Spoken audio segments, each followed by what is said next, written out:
67,000 jam the Orange Bowl in Miami to see Miami University's Hurricanes meet the Tigers of Clemson College. Clemson scores first and leads 7-0 as Billy Hare breaks away to set up still another Tiger tally. Hefty heaves by Clemson's Mr. Hare keep the attack going. This one covers 40 yards, and watch the reception by Matthews. He really snared it. Miami can't cope with Billy Hare nor with this catch by Glenn Smith. And when Smith scores, Clemson leads 13-0. Orange Bowl rooters, most of them Hurricane rooters, cheer another guy named Smith, Frank of the Hurricane Smiths, uncorking one of the best demonstrations of broken field running in the 1951 edition of the Orange Bowl.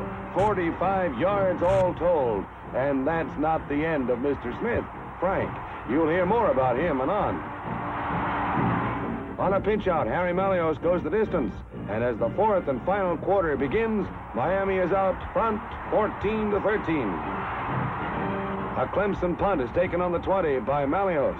And Hurricane hopes soar high, wide, and handsome as the flashy Miami fullback streaks downfield. But what Malios doesn't know is that the officials have tagged his team with a clipping penalty.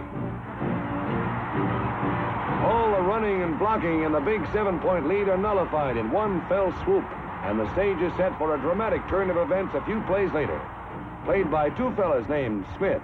Miami's Frank Smith is spilled by Clemson's Sterling Smith in the end zone. That's a safety and 2 big points for Clemson, providing a 15-14 victory in the Orange Bowl.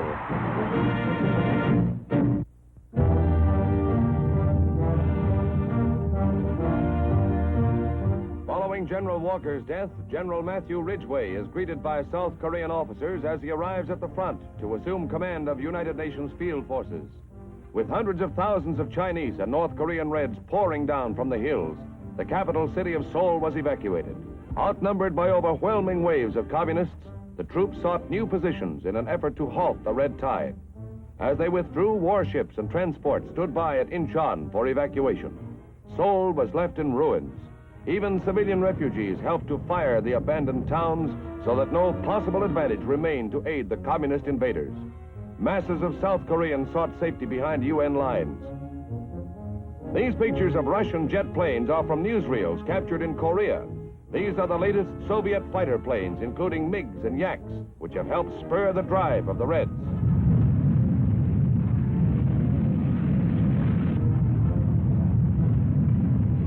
But United States Panther jets and the 670-mile-an-hour Sabre jet have been giving the Red Sky Raiders more than they can send.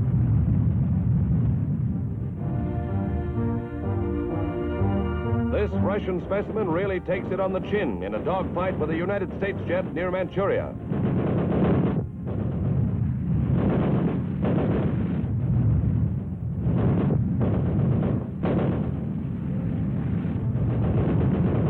The superior firepower of the Yank gunners sounds the death knell for the Red fighter, which goes down at 6,000 feet.